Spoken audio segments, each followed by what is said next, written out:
Quoi? Un croissant au matcha? Et du matcha latte en boulangerie traditionnelle? Non, impossible. Je suis rentrée chez Ume Boulangerie, donc déjà Ume comme la prune en japonais.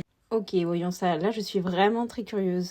En effet, il y a du classique, du plus modernisé tout en restant très fidèle au marqueur de chaque gâteau. J'ai flashé sur le banoffee, qui est vraiment trop rare en pâtisserie, et l'équilibre est vraiment parfait entre la chantilly très nuageuse qui a le goût de banane, un peu légèrement infusée, avec des gouttes de caramel beurre salé, regardez cette texture de chantilly foisonnée à merveille, un caramel qui coulait et de généreuses bananes bien mûres. Bref, je me régalais dans ce décor vraiment vintage, on va dire. C'était marrant.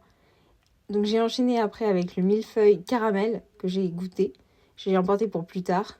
La tartelette pralinée, vraiment, ça va faire des jaloux.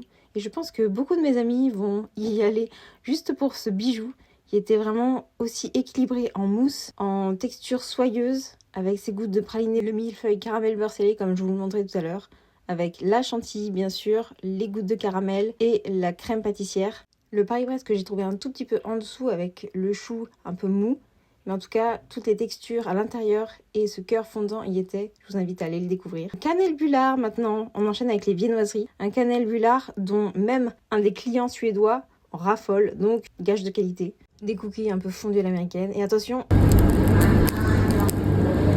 voilà, c'était le croustillant du croissant matcha. Franchement, une pépite ce croissant. Ça devient leur best-seller pour parler français. En tout cas, un produit marqueur, phare, que beaucoup de clients s'arrachent. Je reviendrai pour toutes les autres pâtisseries que j'ai pas goûtées. Trop peu connues, où mes boulangeries est une adresse en or. Discrète et de qualité. Bisous!